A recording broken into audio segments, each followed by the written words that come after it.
어제 행정안전위원회의 경기도 국정감사는 민주당 연출 이재명 주연의 적반하장식 궤변 대행전이었습니다. 민주당은 국정감사의 본래 취지와는 정반대로 이재명 후보를 무턱대고 비호하게만 급급하여 감사를 한 것이 아니라 감싸기만 하였습니다. 먼저 민주당과 이 지사는 절대다수 국회의석이라는 완력을 악용하여 증인, 참고인 채택을 일절 불응하고 자료 제출도 철저히 막아 진실 규명을 원천봉쇄 시켰습니다.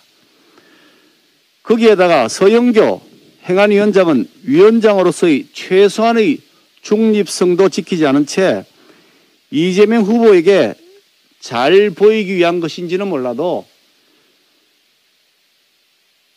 피감기관장에게 무한정의 발언 시간을 허용하였고, 이재명 지사는 절대 다수 호위무사의 경호 아래 마치 개선 장군이라도 되는 양 꺼지지 않는 마이크를 창으로 삼아 궤변과 비웃음으로 일관하였습니다. 진실을 알고 싶어하는 국민들에게 단군 이래 최대의 부동산 개발 권력형 특혜 비리 사건에 대해 책임을 조금이라도 통감하고 그에 대한 해명을 하기는커녕 도리어 국민들을 비웃고 조롱하는 태도였습니다. 이 후보의 수감 태도는 예상했던 대로 A를 물으면 B를 답하는 동문서답, 본질 회피하기, 모른다, 처음 본다고 잡아떼기, 기승전 이명박 박근혜 정권 국민의힘 탓하기, 훈계하기, 협박하기의 무한 반복이었습니다. 엄청난 비리 사건에 대해 분노하고 있는 국민들을 얼마나 우습게 봤으면 국감에서 12번이나 비웃음을 보낼 수 있었겠습니까? 대한민국 어느 피감기관장이 이처럼 오만불선한 태도로 국정감사에 임할 수 있는지 국정감사를 지켜보는 국민들은 심한 모욕감을 느꼈을 것입니다. 어제 경기도 국정감사는 조국 사태 때와 참 많이 닮았다는 생각이 듭니다. 조국 사태 당시 민주당은 의원총회를 한다는 거짓말로 김영란법 위반 문제까지 제기하면서 국회 회의실을 조국 당시 장관 후보자에게 내어주었습니다. 그렇게 하여 열린 셀프 청문회장은 거짓말로 점철된 조국의 시간이었습니다. 조국 장관 후보자는 민주당이 깔아준 무대에서 국민을 기만할 수 있다는 확신에 찬 태도와 거짓말로 국민을 완전히 속이려 했습니다. 그러나 결국 조국 일가의 거짓말은 오래가지 않아 들통이 났습니다.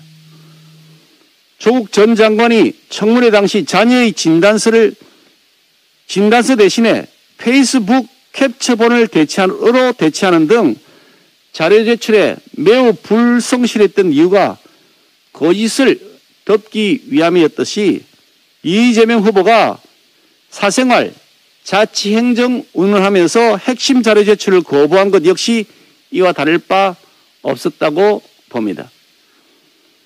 조국 전 장관이 얼마나 많은 거짓말을 국민들 앞에서 했는지 국민들은 똑똑히 기억하고 있습니다. 그리고 어제 경기도 국정감사 역시 궤변의 교본으로 국민들의 기억에 남게 될 것입니다. 민주당과 이재명 후보는 한순간만 모면하면 된다는 생각을 가지고 버티고 있는지 모르겠지만 그렇게 되지는 않을 것입니다.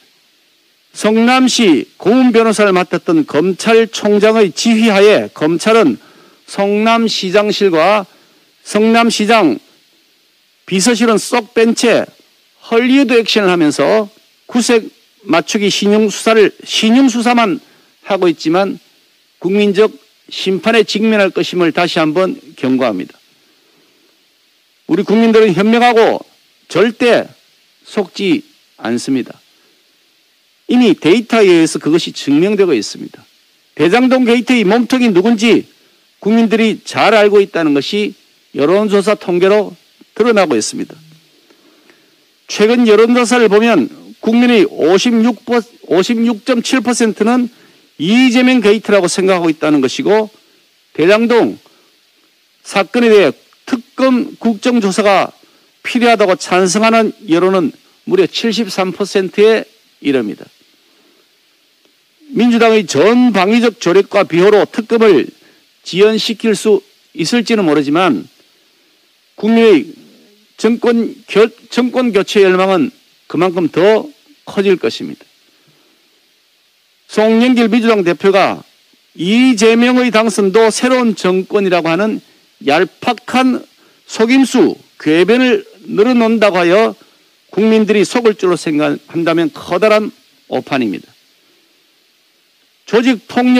조직폭력배와 깊은 연관관계를 맺고 있는 그런 조폭 영계인물이 이 나라의 대통령이 되어서는 안 된다는 것은 너무나 자명한 이치입니다. 이재명 후보가 희죽거리면서 적반하장식 궤변을 늘어놓으면 늘어놓을수록 절대 저런 사람이 대통령이 안 돼야 한다는 국민의 확신은 더욱 커질 것입니다.